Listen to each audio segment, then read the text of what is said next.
What's up, guys? Welcome back to Newswave. Well, Pokemon has certainly got a lot of criticism thrown its way after what happened with Scarlet and Violet and the condition that they released it, bugs, glitches, low quality when it comes to the technical side of all of this. And now it appears that Game Freak has actually responded to those criticisms, and we'll go over exactly what they said here today. Also, we are going to be talking about Starfield, as there's some confusion that's popping up online when it comes to the launch for the game, as well as some interesting comments being made around maybe a very big launch event. And we'll also be talking about Embracer Group, as we now know who that mystery partner is when it came to that $2 billion deal that fell through. Guys, if you enjoy these videos, make sure that like button helps out a ton. And if you're new here to the Spawnwave channel, make sure you subscribe down below. And we're gonna start today with an event that happened just a few days ago, and it's kind of an interesting one because, well, it's basically a direct presentation for some Nintendo games, but, well, technically unofficial ones. And this is a pretty fun watch. You can see some of it here. And this was posted up over on K's Emanuar's channel. And this is F3 2023. And essentially, they go over all these different mods for different titles that are generally available now. Some of them, it seems like they were even teasing towards, but like you have some of the standards in there. Obviously, Legend of Zelda, Ocarina of Time, getting some new modifications, Mario 64, Mario Sunshine, but even things like ARMS for the Nintendo Switch. And then at the end of the presentation, kind of the one more thing, it appears that it's kind of a take on the Zelda Space World, maybe the beta for Ocarina of Time, recreating it. It's called Zelda 64, and it's kind of left up to interpretation as to exactly what they're pushing at there, but overall, a pretty good presentation, and it's like 40 minutes long, so hey, go check it out. It's really cool to see that the mod scene has gotten to the point where they can have a 40-minute plus presentation about all the different ones that are out. Also, we did get some surprising news for Assassin's Creed Mirage, as it's gone gold, but on top of that, they're actually moving the release date up. Yeah, take a look. This over on Twitter or X, where they say Assassin's Creed Mirage has gone gold and is coming out a week early. So now it's coming out October 5th, and I think this is a good move. One, it's an Assassin's Creed game that's not like on the level of Valhalla, where you're gonna spend over 100 hours in the game. It's something like 20 to 30 hours, somewhere in there, which it's funny, we're more excited for games like that as opposed to 100-hour experiences at this time. At least the majority of gamers are, I'd say, at this point. But it also kind of gets out of the way of what ends up being release after release after release in the middle of October. So this it's a very good spot for it, I think, anyway. So in that case, get a chance to dive into Assassin's Creed Mirage and get that all wrapped up before, again, the gauntlet of releases with things like Alan Wake 2, Spider-Man, Mario. So good stuff there. Looking forward to Assassin's Creed Mirage, now coming a week early. Oh, and we did have some clarification from Activision Blizzard when it comes to Call of Duty Modern Warfare 3 that's coming out this holiday, specifically the price point. And this is posted up over on X. This is from Charlie Intel, who is quoting Activision. They had to release kind of a statement to Charlie Intel around this, and it says, as stated in numerous Activision Blizzard quarterly conference calls, Modern Warfare 3 is a premium release. It will be priced accordingly at $70. So it was confusing for a lot of people because at first, remember, we heard it was kind of an expansion, but then it's like a premium release, and people were trying to figure out if because it's Modern Warfare 3 directly following up Modern Warfare 2, if they would just continue to build on that platform with new story and stuff that would just fit into the Call of Duty ecosystem they've built here. But no, I guess it's going to be a full-on release. It's going to be on store shelves, all of this. So we're going to find out more about this game, as they're going to have like an in-game reveal on August 17th, and then probably more information to follow as to what exactly we can expect from this new premium release in Call of Duty. And guys, with some of the quick news out of the way, let's get into the bigger stuff. Let's start right away with the Pokemon Company, Game Freak, and criticism really being thrown their way around the quality, or lack thereof, for Scarlet and Violet, which, I mean, it was rough when it came out. They have been patching it, but it's still rough, especially when it comes to performance. I don't really think the performance patch is coming, unless you count the next system from Nintendo that will probably brute force that game's way to 30 frames per second as the performance patch. But it does appear that Game Freak is at least hearing the criticism, as, well, we have the COO going on record discussing maybe figuring out how they can well, more or less improve things, I guess, going forward. This we can see posted up over on comicbook.com, which I will give credit to comicbook.com. A lot of times they get kind of beaten down online as kind of like an outlet or for journalistic integrity or whatever there. But in this case, they did a really good job asking this question face to face with the COO at Game Freak. And we could see their response here, saying, I think in general, if you look at the past, the path that we've taken up until now has been this constant release, always regularly releasing products on a fairly fixed kind of a cadence. You might say, always having these products able to be introduced and new experiences for our customers, and that's how we've operated up until now. I think we're still operating in that way, but there's more and more conversations as the development environments change about how we can continue to do this while making sure that we're ensuring really quality products are also being introduced. So continue to do that. Well, again, the quality wasn't great for Scarlet and Violet. Even Sword and Shield got kind of beaten down, but like Scarlet and Violet was next level when it comes to the bugs and the glitches, the point where people are just making fun of them completely online, whether you're falling through the level or your character's eyeballs are stretching across the field or something. There's some wild stuff going on in this game. And if you try to play multiplayer with multiple people in the same room running around, the frame rate is not a good experience all the way around there. And this, of course, being their first push into open world after really starting to pick up the ball and run when it comes to HD development. It didn't really work out for them with that release. And again, I just don't think any patches are going to be coming to fix it, which is a shame because the game, it's still selling. So you figure that they would go back and fix it. But also on the other hand, do they have to? Because people do keep buying it. Anyway, all of that aside, they're talking about kind of the future for these Pokemon games, and it seems like they're more or less referring to the mainline series, and this is an interesting one because we know that the Pokemon company, there's a lot of wheels turning there when it comes to the overall Pokemon intellectual property, the overall franchise, where they're trying to launch all this stuff to coincide with each other, right? So the cards, whether it's the anime, merchandise, the games, they all try to drive each other, and that's really what's pushed Pokemon to being the most valuable intellectual property in the world. However, it's getting pretty obvious that the cadence they're on now, it's not lining up with what the expectations are set now for HD game development, as opposed to Game Freak more or less being able to develop for things like the Game Boy Advance, the DS, the 3DS, not necessarily having to keep up with what's expected on the console side with some of these mainline games. So the question, of course, comes back to what can they do here to make sure that their quality is at least reasonable. We'll say this, after Scarlet and Violet, reasonable would be a step up, right? Especially for a game that's just about guaranteed to sell 20 million copies, no questions asked for these mainline entries. Well, really the thing you'd look at and say, just more time to develop it, and Game Freak, I'm sure, could continue to hire more and more people. They already outsource, so they have more developers involved than their headcount at Game Freak really says, but to me, it just comes down to, can you give them 5 years per mainline entry? And it seems like based on their cadence, the answer is no.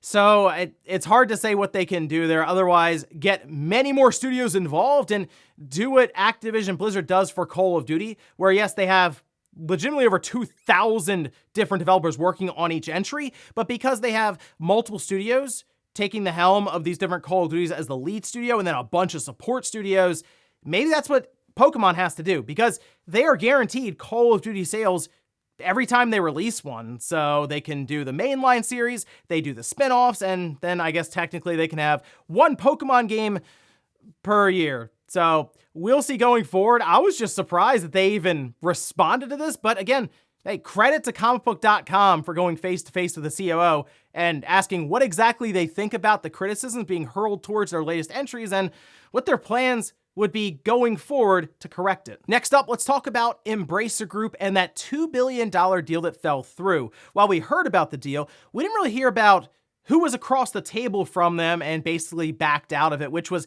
devastating to Embracer Group, as we've heard now that they've been pulling back on some projects internally, and even actually gone as far as to shut down one studio and laid off the entire staff so far. They have more information about their earnings coming up later this week, so we'll see if they have any other things to reveal to us about what cutbacks they're going to make, we'll say in the next year or so. But let's discuss really the company that was across the table as they've been identified. And we can see this posted up over on Axios, where they say Saudi-funded Savvy Games was the mystery partner in collapsed $2 billion Embracer deal. Now, if you're unaware, Savvy Games Group is actually funded by the Saudi Arabian investment group, and they are working to invest $38 billion in the video game industry. In fact, they have been making several investments already behind the scenes, mostly buying up stock in different companies. For example, EA. Savvy owns almost 10% of EA. Nintendo, they own just over 7% of Nintendo. Take-Two, almost 7% there. Over 9% of Activision Blizzard. And over 8% of Embracer Group, the company that the $2 billion deal fell through, which is kind of weird, by the way. I'm not really sure why they backed out on the $2 billion deal with Embracer, unless there were some red flags that got thrown up or something. It's really hard to say, and that's something that Axios is kind of struggling themselves, like coming up with reasons as to why the deal would have fallen through, because they have the investment in Embracer. They would know that that deal was going to hurt them if it didn't go through, and they decided to back out. Unless they have something else really lined up that they felt they could better use that $2 billion for, makes you also wonder if maybe they're backing off a bit from this big gaming investment initiative. It's really hard to say, but they've been making a lot of investments. I still feel like we're going to hear about them maybe increasing their stakes in some of these companies they already have investments in, or making some new investments down the road. So it was kind of weird to see this happen, but I guess at least we have clarification as to who kind of stepped away with that $2 billion deal falling through with Embracer Group. We'll just see if maybe more information comes to light as to exactly why it fell through. Next up, let's talk about Starfield, as that's quickly approaching. I think we're about 3 weeks or so away from early access, and then September 6th, we have the full release for the game, of course, going into Game Pass day one. But it looks like there was some confusion that's popped up, as well as maybe a big launch event that's being rumored right now, and even some concerns around the marketing. Now, Nate and I did have a discussion about this on the Direct Xbox podcast over on the Spawncast Network, so check that out if you're curious. But I also posted up a clip over on the Spawncast Network YouTube channel, because I do think this is something that is kind of being overblown for Starfield after what we saw The Legend of Zelda Tears of the Kingdom do, where less than a month away, the marketing push started and we saw how that turned out. And Baldur's Gate 3, how many ads did you see about that on TV or even on different websites? Oh yeah, that hit over 800,000 concurrent on Steam. Well, in this case, Starfield is quickly approaching, and Pete Hines even is taking to Twitter, just telling everyone to kind of relax a bit. You can see this, where he says, "Take a deep breath. I have an amazing team. We know what we're doing." This in response to someone asking about it going gold. What about the pre-download? Basically just concerns being expressed around the release for this game fastly approaching, it being kind of quiet. Now, here's the other interesting thing. We can see this also posted up, this message, where they say, just got word from a confidential source that Microsoft will be holding an interactive launch event for Starfield. Let's just say they were really excited when talking to me about it. So I do think there is an interesting launch event coming. I have wondered exactly what they're going to be doing there with Starfield. I thought about stuff that might play into like Microsoft with cloud gaming and cloud computing and all of this, but it's hard to say. Maybe there is like a legit launch that's going to happen that people are able to take part in, where they actually launch like a rocket into space, not in real life, but like in Starfield or something to start it up. So that's something to keep an eye on there, because that, of course, could really have the big climactic push for marketing on launch for it. But there is something else that's going around, and I figure we would dispel this here. And here, for example, is a message, and this started to make the rounds very, very quickly when it comes to review codes for the game. Peter shared saying Starfield review codes will go out on September 1st, same day as early access, according to Games. Inquirer, and I had to double check this with Games Inquirer because I was a little surprised on this one. And the reason I say I'm surprised on this one is because it's not correct. I mean, that's the best way I can say it. All right, so from what I've been able to gather, we'll say myself, later this week, review codes are going to go out. We'll say Thursday. Review codes are going to go out, and what you'll see then, obviously, is reviews getting lined up for embargo lifting. And we know early access is starting on September 1st. And I believe Metacritic also mentioned that that's probably around the time you can expect reviews. So looking at that timeline, they're going to get a decent amount of time here, like 2.5 weeks or so for Starfield, which, I mean, is a pretty big game. So I'm sure we'll still have reviews in progress when that embargo lifts. But most likely what was being referenced here is the other review codes, you can say, more or less for influencers, people online, or even second tier outlets that I believe will be getting them September 1st, basically when early access starts anyway. But just wanted to get that corrected and put out there. But let me know what you think they might do for this mystery launch event. And do you think the hype is really going to start to build over the next 2 or 3 weeks as we get closer to that Starfield launch? And in our last bit of news, let's talk about Netflix games and how they are starting to make the push when it comes to game streaming and how they have worked to solve the controller situation that I think is still the biggest hangup for cloud streaming for games with more of the mainstream audience. But we can see this posted up over on Netflix where they're introducing this beta, you can say, for select markets and accounts that have access to it. And in this instance, they say they're rolling out limited beta tests to a small number of members in Canada and the UK on select TVs. That's starting right now, by the way. So if you've been picked, you can go on there and pick from 2 different games to stream for the test. That's Oxenfree or Mining Adventure. And here's the thing. In order to play these games, I was trying to figure out, okay, how are they going to solve the controller issue? Are they going to use an Xbox controller, a PlayStation controller? No, just your mobile phone. I mean, here's a picture of it. Yeah, it's... So my obvious concerns with this when it comes to mobile devices, we'll say for controls, is there's really no feedback at all. I guess the one positive is you can customize it how you'd like. So maybe you're a left-handed gamer and you want the joystick on the other side or what have you, or the different button configuration. You can, of course, move them around, sure. But that's the thing I've really never enjoyed about using my phone as a controller input is you really can't feel any of the buttons, and the joystick can get lost on you pretty quickly. And I get what Netflix is dealing with here. Oh, everyone has a phone, so that's their controller. But I just don't think that's a great solution for the most part, especially not for games that are fast-paced.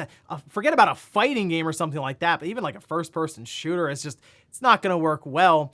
Really, a phone would work well for visual novels. I'm sure it's fine there. Or any game where you're just kind of buzzing in, trivia, something like that. But for platformers or things that need precise movement, and no, I don't see that working out. And that's the biggest problem with cloud streaming right now is, well, you gotta hope that someone will go out and buy a controller to play it, but then it's like, well, I could put a little more money in and just get the native experience on something like an Xbox Series S. And I don't know if they're going to be able to solve that anytime soon, because the idea of using your phone, in theory, is good because we all have phones, right? Is the idea. We learned that when Diablo Immortal was introduced. But right now, the current input isn't great. So phones have to evolve a bit further when it comes to feedback on the touch screen, or everyone will have to go out and get, I don't know, a PlayStation, Xbox, or maybe a Netflix controller someday. Wonder what that would look like. And before we go to the comment of the day, we're going to take a look at the poll that I posted up yesterday, where I ask, have you played any of Game Freak's games outside of Pokemon? 87% said no. I'm actually surprised there were 13% of the people out there who have played something like Giga Wrecker or Little Town Hero. There was also the elephant game, Tembo. And then I think you can go back to, I feel like they definitely made a game with PlayStation way back in the day. I think it was even published by Sony. It's kind of like this, I would say visual novel, but like a kind of an old school text-based sort of RPG that did have visual novel experience, like events in it. But anyway, yeah, Game Freak has just been known for Pokemon for the most part, even though right now there are like job listings being spotted for Game Freak that mentions Unreal Engine 5 or Unreal Engine. And I think people kind of forget that they're also working with the private division for another larger game, so it could be for that. But maybe they decide, hey, you know what? If we have a more up-to-date engine, one that is more supported by a company like Epic, hey, maybe Pokemon can come out sooner or just in higher quality. I guess it's possible, but we'll see what they have for us with private division, and maybe people become more aware that Game Freak makes more than just Pokemon then. And we'll finish up with the comment of the day, as you're seeing here. This is from Travis. It says, you forgot about floor model TVs. Those were great. Everyone gathered around with food in the middle and would play all night. Thanks for the video, John. Yeah, I know what you're talking about. My friend had one of those, like, the old school TVs that was all wood grain.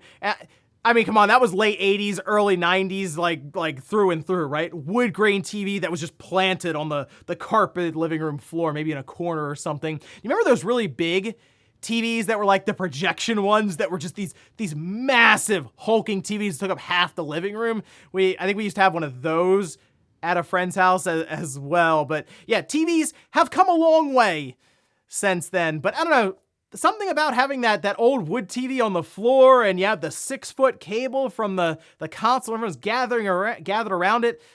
Those are some good times. And ladies and gentlemen, that's gonna do it here for Newswave. If you enjoyed this video, guys, hit that like button. If not, hit the dislike. Leave comments down below about everything we talked about here today. Was Game Freak responding to a lot of the criticisms around the Pokemon video games right now, specifically Scarlet and Violet? What do you think their plans are going forward to maybe correct their string of releases for the mainline series? And then also, what about Starfield? Leading up to launch, what are your expectations for Bethesda's latest game? Thanks guys for watching, and I'll see you next time.